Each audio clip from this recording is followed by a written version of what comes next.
I've been hurt plenty of times. And I don't regret any of those experiences that I've had. I've been through my fair share of heartbreak and my fair share of breakups. But I've also been through a lot of loving situations.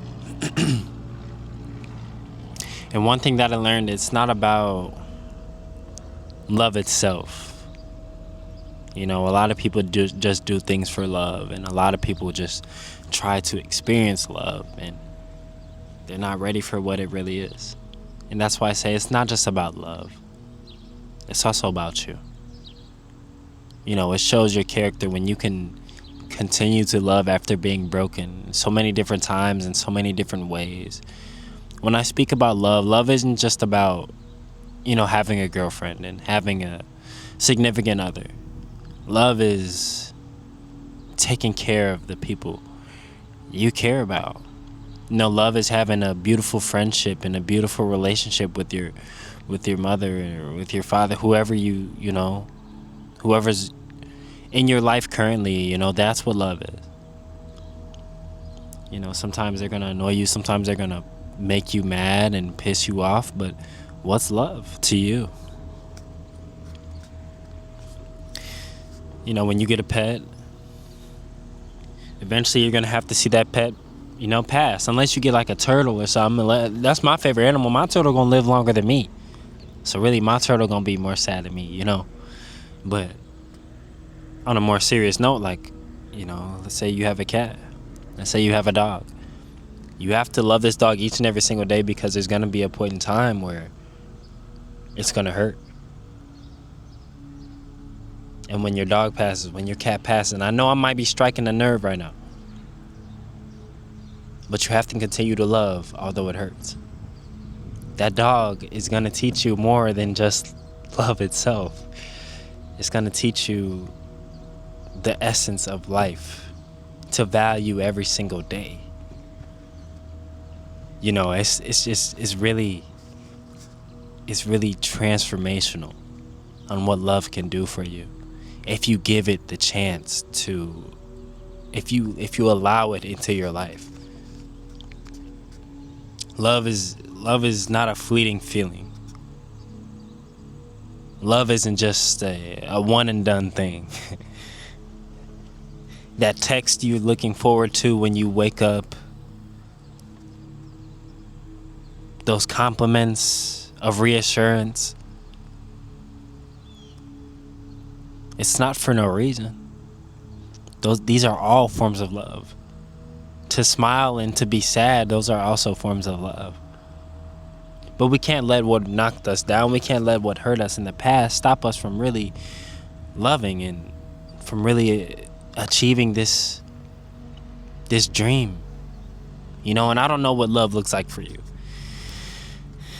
Maybe love is being at peace with yourself and being at peace with your mind. There's no more wars going on inside of your heart, and there's no more war going on inside of your mind. Because for me,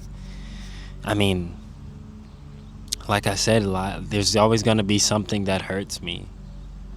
And I like to speak good into the world, into the universe, and I like to talk to God with positive intention and with the right tone and everything. But I also realize that I'm not perfect. I'm not perfect, and I can't control everything that happens. Like I said, there's going to be a lot of unexpected things that come to hurt me in this life, and I've come to accept that, because there's laws in the universe that you can't escape,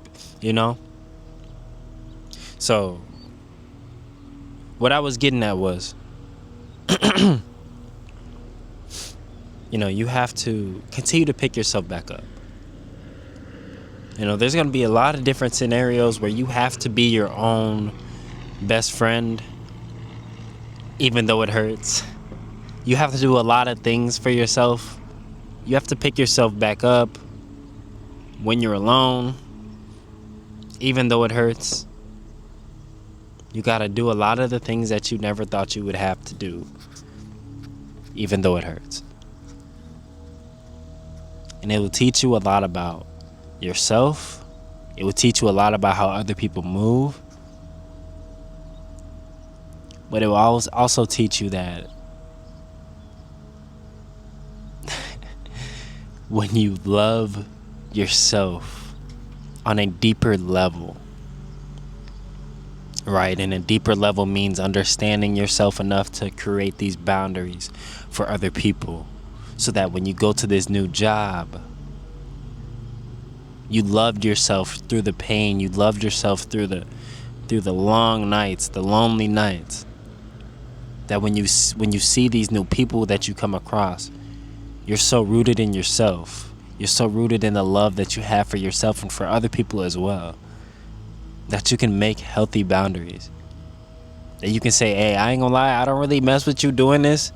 You know what I'm saying? Can you do it over there? Or can you, bro, you gotta, there's no more you have to speak up for yourself. It's just what you do now. Like, this is who you are. You do speak up for yourself now. You know, you do care for yourself now. And it's just crazy because you can really embark on this journey whenever you want. You know, there's never going to be a perfect time for you to start your healing journey. There's never going to be a perfect time for you to overcome all the things that you've been scared to face. You know, you've been scared to face your shadow, whatever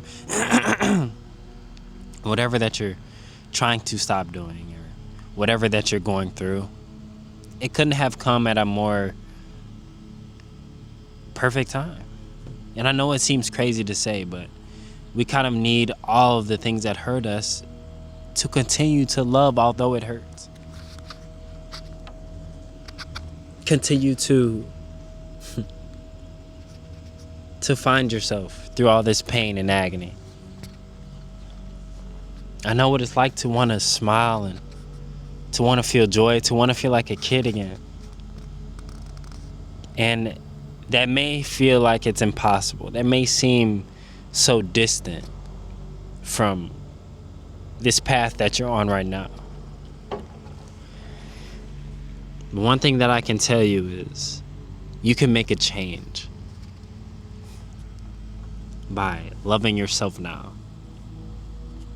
So when, you know, that time comes for you to be a child again, for you to be who you want to be, you're not gonna have to force anything. It's gonna come natural.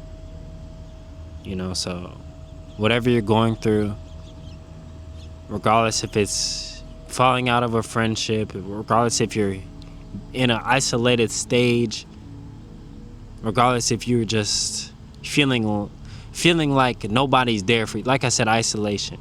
If you're in solitude, whatever you're going through right now, keep going, although it hurts. Keep loving yourself, although it hurts. I love you, and God bless you.